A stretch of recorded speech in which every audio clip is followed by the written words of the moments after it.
top U.S. commander in the Pacific, warning about the threat of China, and he did it yesterday.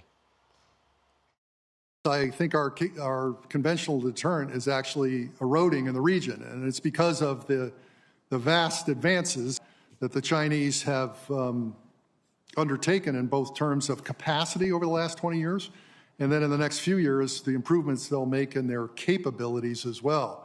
So is a war with China on the horizon? By the way, the same country that poisoned the world last year, and we're still dealing with it now. Our next guest co-wrote a brand new book. You got to grab it. It's called 2034, a novel, and I put that in quotes, of the next world war. Because the guy that I'm about to introduce you to would know exactly how it might play out. The former Supreme Allied Commander, one of the most esteemed commanders in this country, Admiral James Stavridis. Admiral, first off, that was a statement yesterday. That's a perfect tee-up for why your book matters.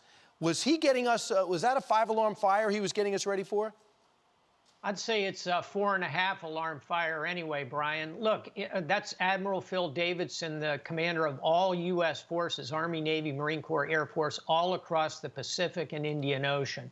He is our point man on this, and when he says China's capabilities are rising and rapidly, we ought to pay attention. He also said China is threatening Taiwan very seriously in the near term.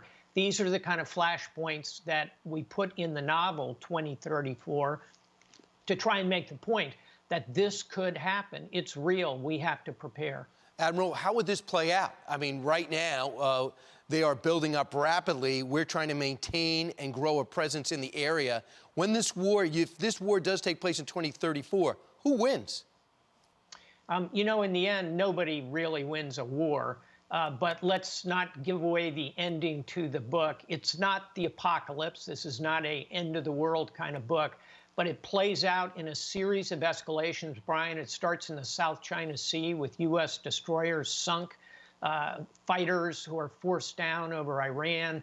And then escalation goes up and up until some very dire things are happening toward the end of the novel. The key here, Brian, is that we have to prepare for cyber. There's a huge cyber attack in the book, and we need to be prepared in space. Creating a space force, it turns out, was a pretty good move by the Trump administration. And thirdly, we need to be prepared for a much more assertive China that can roam the oceans of the world. That's what Admiral Davidson was talking about. We got to get ready. We need a strong military deterrent if we're going to prevent this war. You talk about the ladder of escalation. One would be Taiwan.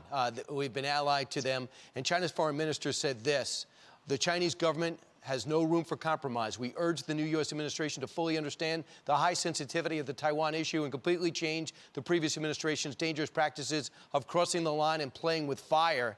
That means we said we'll protect them. That would be a flashpoint. And some say within 6 years they're going to try to take Taiwan. Do you subscribe to that?